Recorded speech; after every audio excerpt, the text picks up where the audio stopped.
Bom dia a todos. Subo à tribuna hoje, muito feliz, primeiramente, né, deputado Ariston? Vossa Excelência, que é um homem apaixonado, graças a Deus, fico muito feliz por sempre vê-lo muito apaixonado com sua esposa. Completo hoje 10 anos de casado com minha esposa, a doutora Juliana.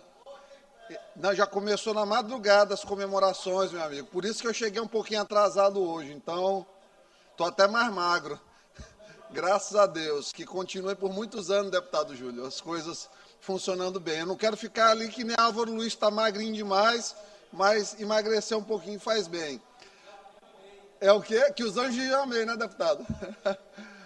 Então, aqui, subindo a tribuna, eu vou começar hoje com essa reflexão, que é uma reflexão aparentemente sobre o que acontece em Brasília, mas tudo que acontece em Brasília, do ponto de vista de relação institucional parlamentar, ela pode vir algum dia acontecer aqui no Maranhão, e por vezes acontece, de fato.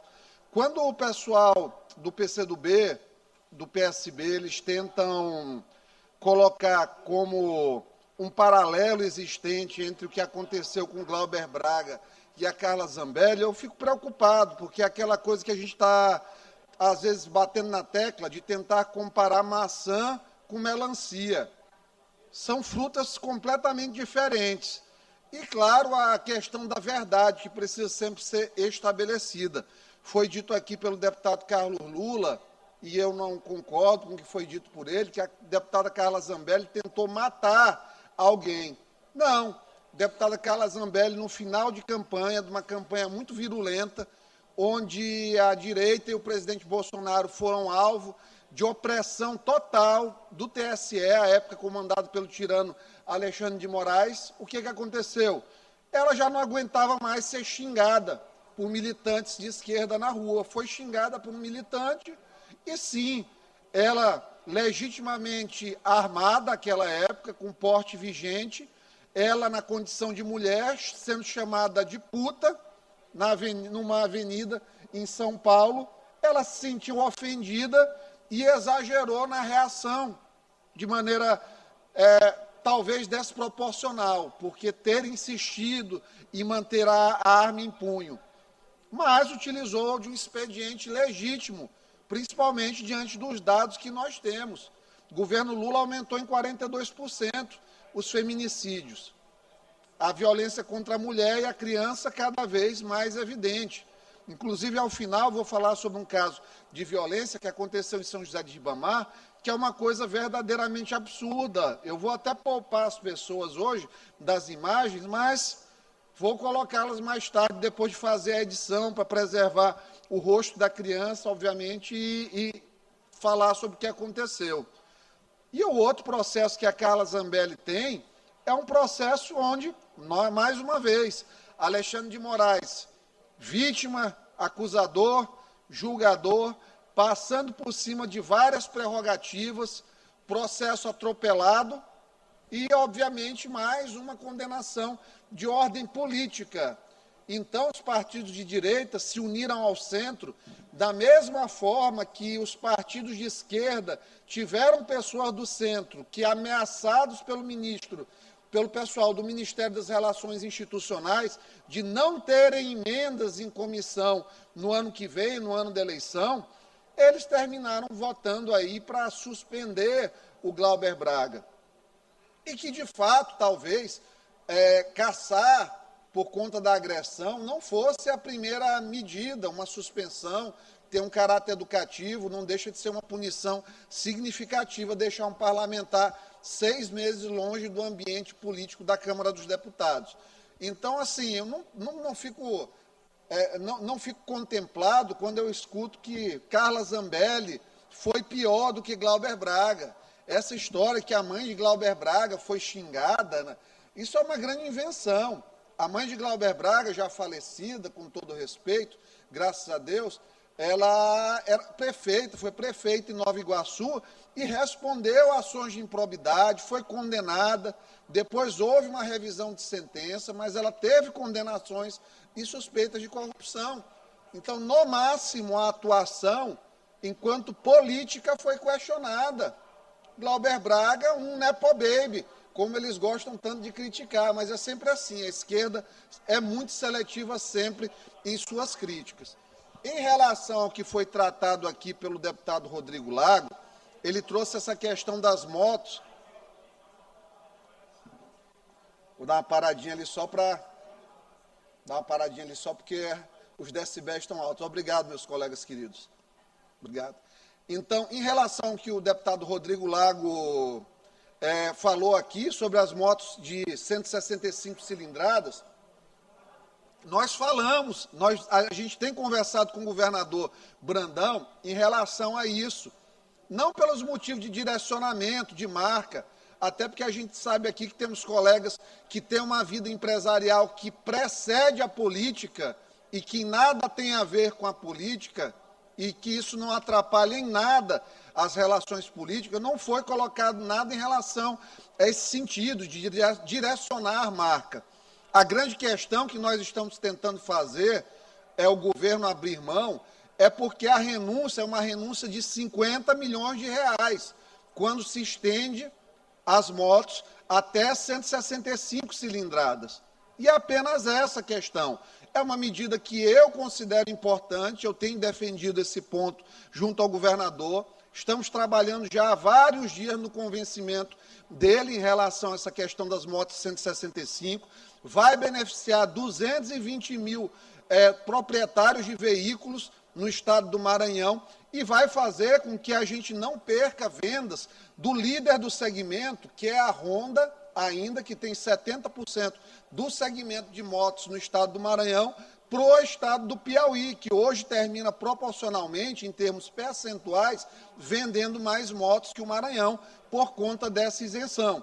Então, nós estamos trabalhando nesse convencimento, mas com a certeza de que não há nada no que tange a direcionamento, essas falsas acusações de beneficiar porque quer ser sócio do empreendimento, até porque o pessoal, o grupo empresarial já é muito bem consolidado e quem entende um pouquinho de dinâmica de vendas automotivas de motos sabe que essas motos de menores cilindradas, elas têm margens muito pequenas realmente.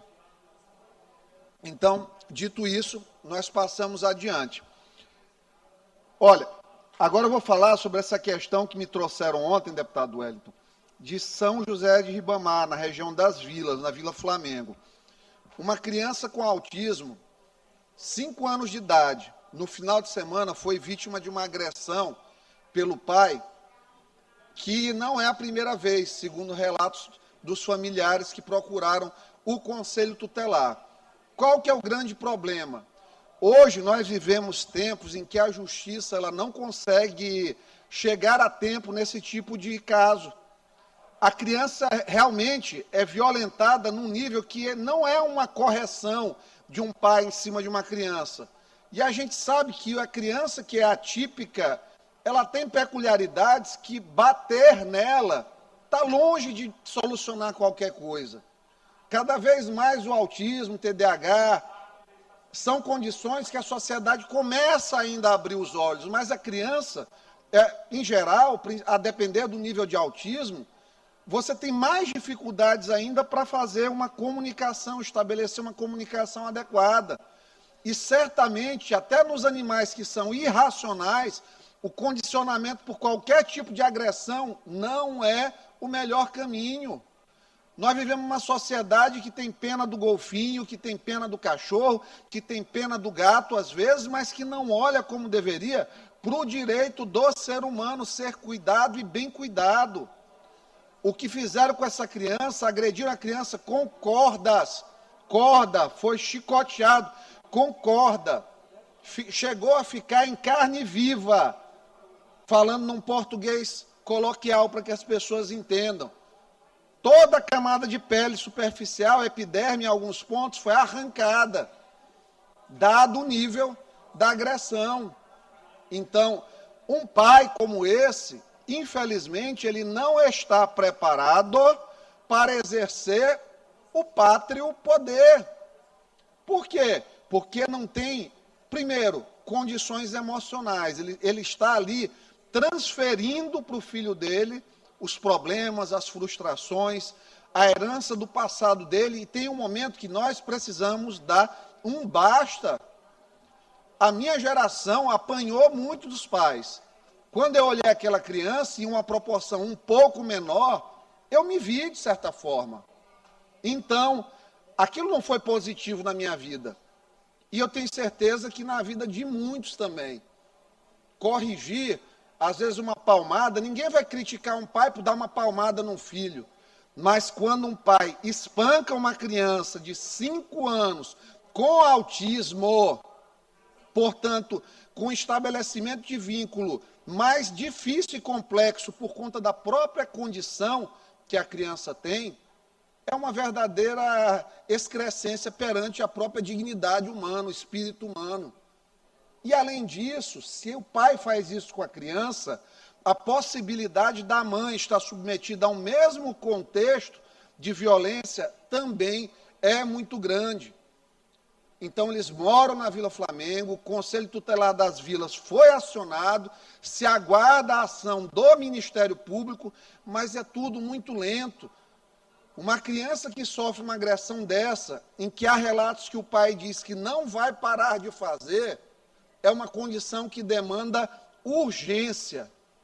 Da mesma forma que o pedófilo Edmundo Luz está até hoje solto, porque a justiça não age, porque ele tem acesso às melhores bancas de advocacia criminal da cidade, ele está solto, pronto para ir para o interior, fazer o que bem entender, continuar destruindo vidas de jovens meninas.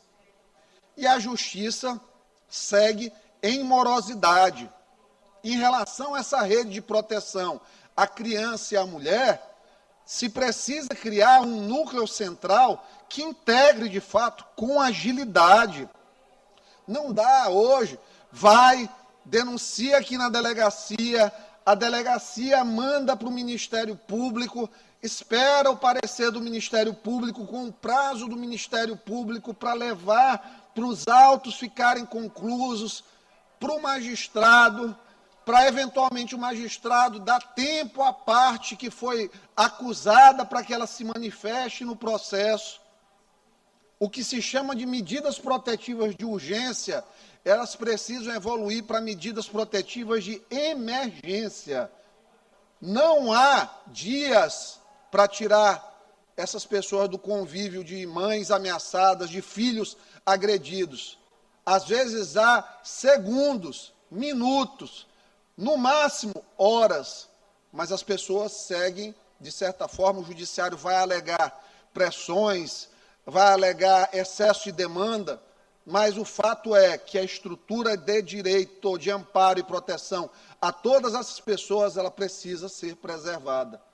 Então, fica aqui mais uma vez, mais um caso, a gente recebe esse tipo de notícia, não tem hora, recebi essa notícia ontem, 10h35 da noite, 11 horas da noite, fui ligar para a pessoa que fez a denúncia, assistente social, que também foi vítima disso na infância, de abusos sexuais.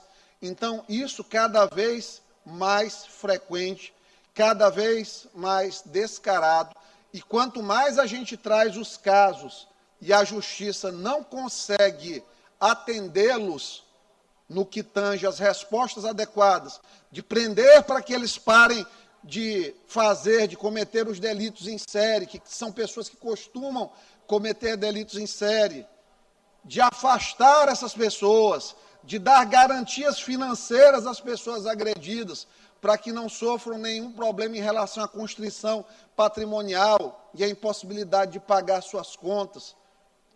O judiciário precisa estar mais atento à dinâmica das famílias. O judiciário precisa pensar mais na vida real e menos no tempo, no timing dos processos. Essa é a grande verdade. Fica aqui o nosso apelo e é por isso que nós estamos aqui nesse mandato. Muito obrigado.